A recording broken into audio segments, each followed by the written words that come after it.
Bonsoir à tous et bienvenue sur D8. J'espère que vous allez bien et que vous êtes prêts à écouter ma lecture de ce soir, puisque je reprends en fait un roman que Louise vous a entamé, Les Déracinés de Maurice Barrès. Alors, ce qui est bien dans ce genre d'émission, quand on reprend le roman d'une autre lectrice, c'est qu'on a tout à découvrir, tout comme vous, devant votre télé. Donc, je vous propose qu'on ne perde pas de temps. Je vais juste quand même vous resituer un petit peu. Nous sommes au chapitre 2.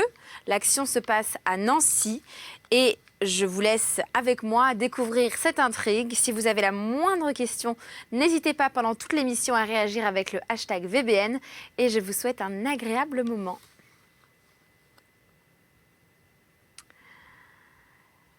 Un adolescent qui a du feu et rien de vulgaire intéresse aisément des vieillards, pas trop souffrants, et des femmes surtout.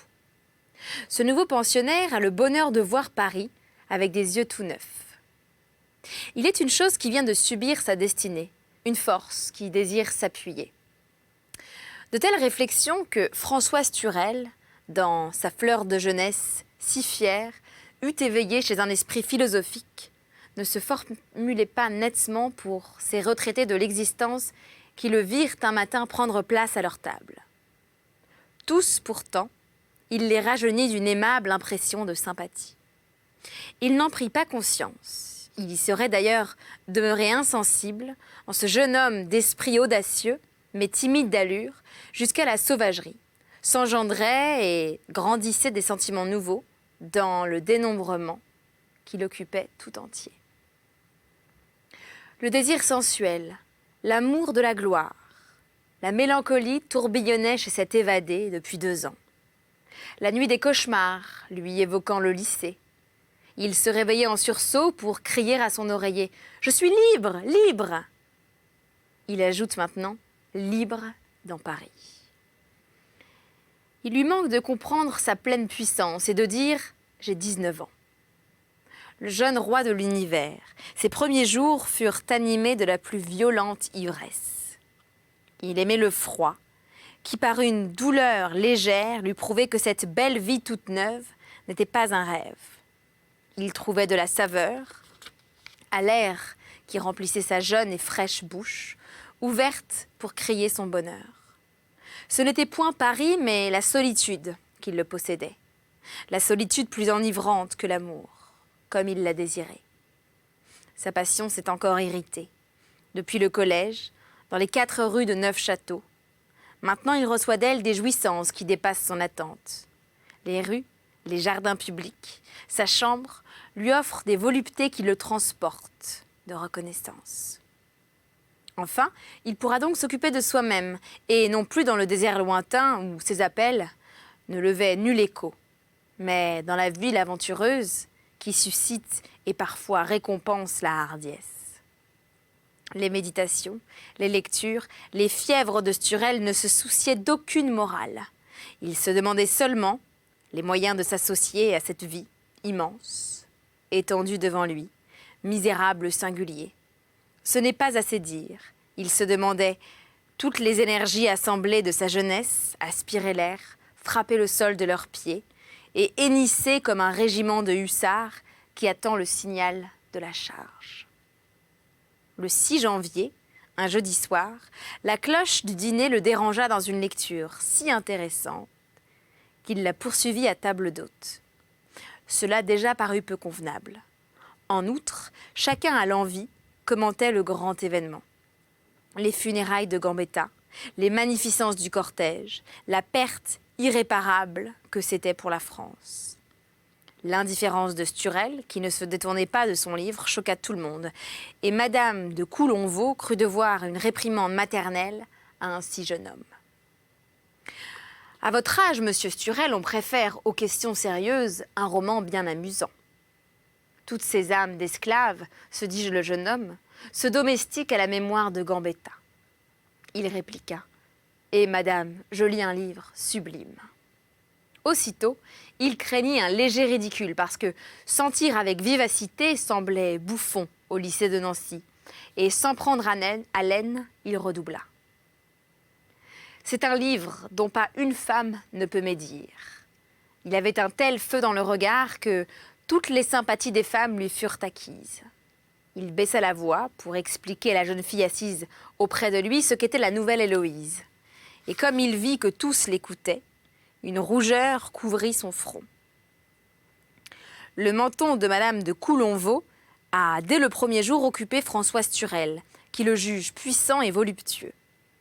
À l'espace informe qu'il voit chez cette dame, des cheveux aux sourcils et d'une tempe à l'autre, il comprend qu'elle pensera toujours nullement et sans ordre, mais un tel menton décèle qu'elle aimerait à jouir triomphalement de la vie. En vérité, les circonstances se prêtent mal au grand pittoresque. Madame de Coulonvaux modelait au jugement famille et joue les majors de table d'hôte. Ses instincts pervers se bornent à ceci qu'elle aime, tout de même, à voir se contracter la mince figure aux yeux fatigués de Françoise Turel.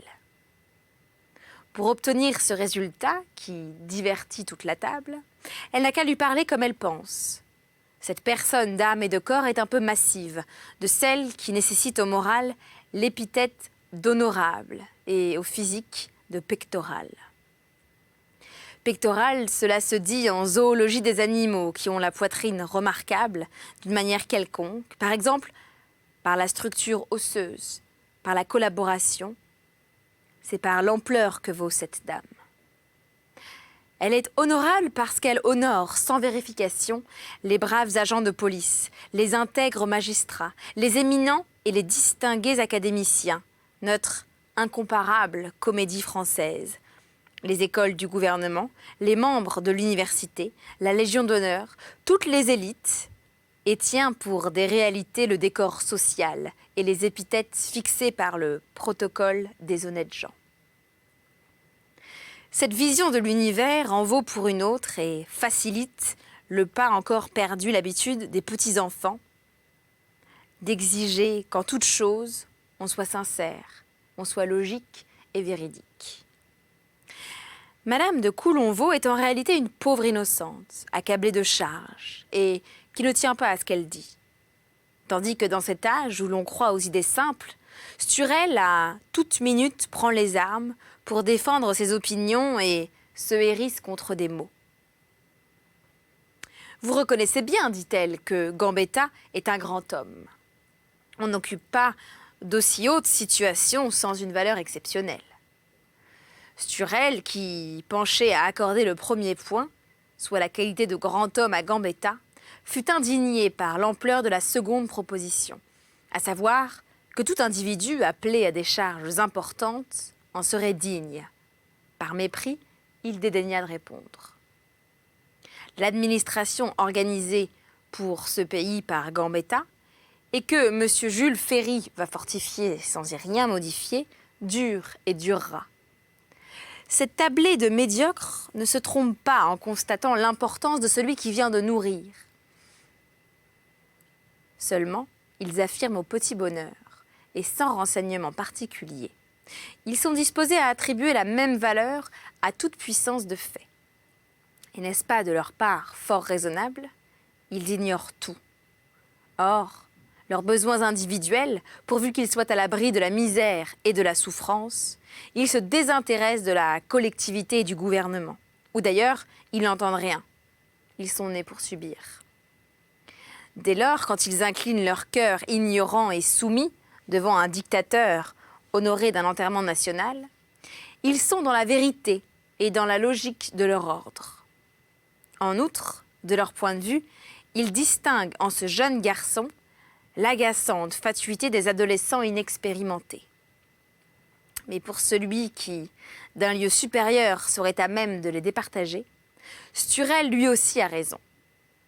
Il n'est pas d'une espèce à accepter le fait acquis. Un tel esprit a le droit de contrôler chacun des personnages que les nécessités momentanées de la patrie ou des partis installent dans le rôle de grands hommes par le jeu naturel des forces.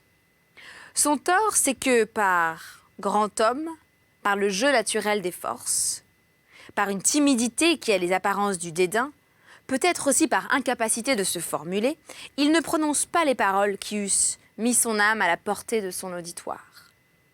Au reste, l'univers peut bien enterrer Gambetta pour ce jeune homme, ce 6 janvier, Jean-Jacques Rousseau vient de naître. Madame de Coulonvaux pensa qu'il était conservateur. Elle respectait les opinions des pensionnaires. Elle fit signe qu'on n'insista point.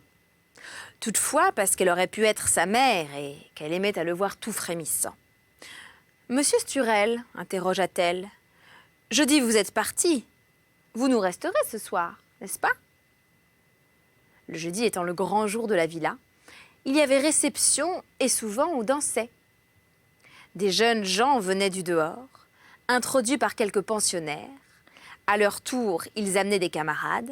Sturel contraria Madame de Coulonvaux en répondant qu'il devait sortir. Mais enfin, si ces dames vous demandent de les faire danser, je ne sais pas danser. Voilà, se dit la maîtresse, un petit être du commun. Et l'accent de sa réplique trahissait de la condescendance. On vous apprendra, c'est l'affaire de 4 leçons. La danse est nécessaire à 20 ans, comme le whist à 30. Je trouve la danse fort ridicule, déclara Sturel, qui craignit d'être protégé. Son âpreté lui enleva toutes les sympathies qu'il venait de conquérir. Ce jeune homme, qui n'avait pas encore aimé et chez qui les moindres incidents, grandis par une imagination incomparable, suscitaient immédiatement une émotion de toute l'âme, était incapable de l'indifférence ou de la frivolité qu'il faut pour une simple conversation. Bien que ses efforts contre sa timidité lui maintinssent un air glacé, et cette carnation égale et bleuie où Cabanilles voit l'annonce des grandes facultés de l'âme, son orgueil, son enthousiasme, s'intéressait aux moindres propos. Sur un mot, sur un geste, il exécrait, admirait son interlocuteur. C'est en frémissant d'humiliation qu'il se remit à sa lecture.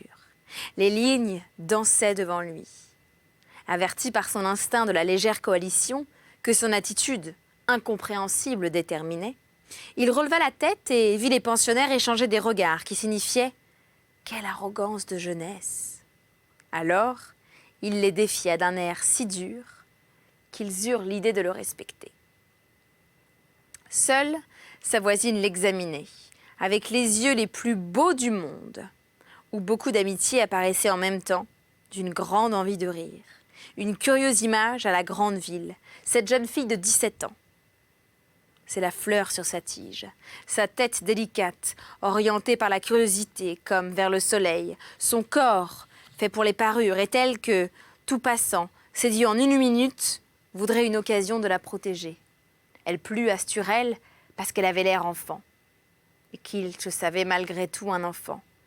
Et quand la conversation générale eut détourné l'attention, il lui dit avec une apparence d'ingénuité dont il connaissait parfaitement le charme.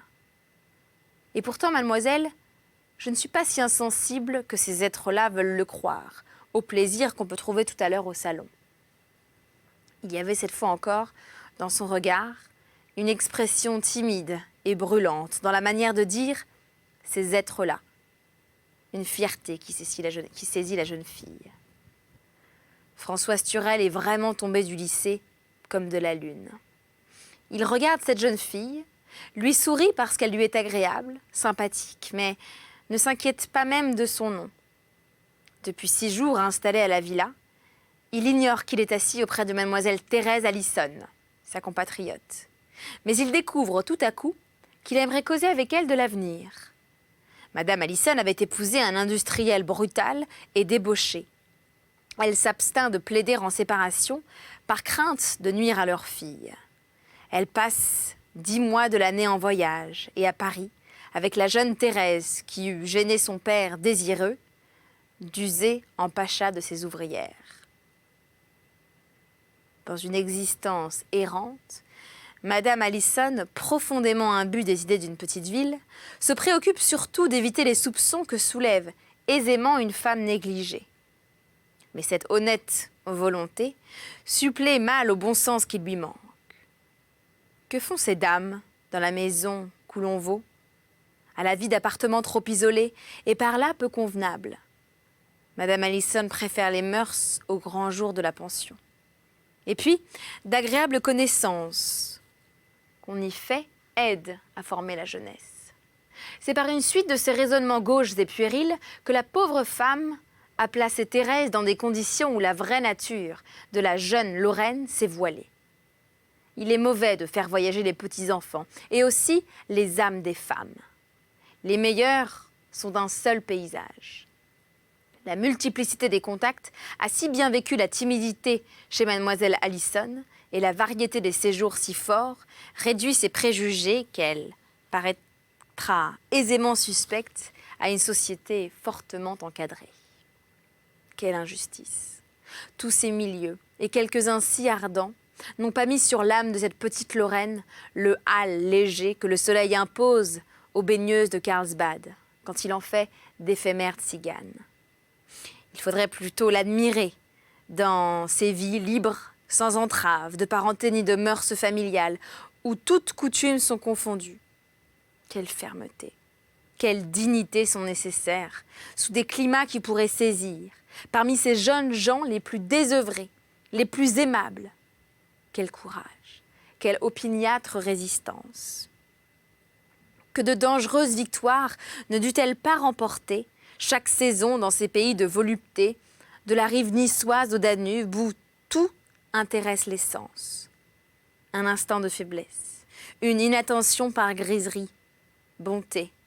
Voilà pour en profiter les plus cruels amants, jeunes forts et qui semblent rêveurs, uniquement préoccupés de l'art de vaincre avec grâce. Mademoiselle Allison traverse ses foyers comme une enfant qu'on taquine et sans faire aucune réflexion, sinon que les impertinents et les importuns pullulent. Cette candeur, qui n'est pas de l'ignorance, met une franchise tout à fait plaisante dans ses regards et dans ses gestes, de taille moyenne, avec les détails les plus attrayants. Elle se développe l'ensemble et trouve dans tous ses mouvements la ligne naturelle. Elle s'est montrée des épaules adorables, des mains et des pieds, comme de petits bibelots qui ne sont pas faits pour l'usage. Comme croire ce qu'elle dit. Quand j'étais petite fille, j'avais toujours les doigts déchirés, le corps marqué de bleu, pour avoir joué avec les garçons et grimpé aux arbres. Elle ne se méprend pas sur l'impression très vive qu'elle produit. Sa figure d'un teint clair, enveloppée d'amples cheveux châtains, est illuminée de bonheur et de confiance. Tout le malheur est que cet enfant a pris dans son cosmopolitisme la dangereuse faculté d'emprunter le ton et l'allure de chaque milieu. Elle y sacrifie sa manière propre. Avec un tempérament naissant, mademoiselle Allison avait des lumières qu'on trouve seulement chez les femmes déjà averties par la vie, et des curiosités qui leur viennent quand elles sont blasées des premiers succès mondains. Sur la réplique de Françoise Turel, elle goûta, sans le déterminer nettement, ce qu'il y avait de saveur chez cet être composé de désir et de dédain. Et c'est ainsi que se termine notre première lecture, Les Déracinés de Maurice Barrès. J'espère que vous avez apprécié. Nous rentrons tout juste dans l'intrigue puisque c'est Louise qui avait entamé ce roman pour vous. En tout cas, soyez là lors de notre prochain voyage. Et d'ici là, vous pouvez réagir avec le hashtag VBN sur les réseaux sociaux. Et puis quant à moi, rendez-vous sur mon blog somethingaboutVictoria.com. Je vous y attends. Je vous souhaite une très belle journée sur D8. Merci à l'équipe artistique de Voyage au bout de la nuit. Je vous embrasse. À très bientôt.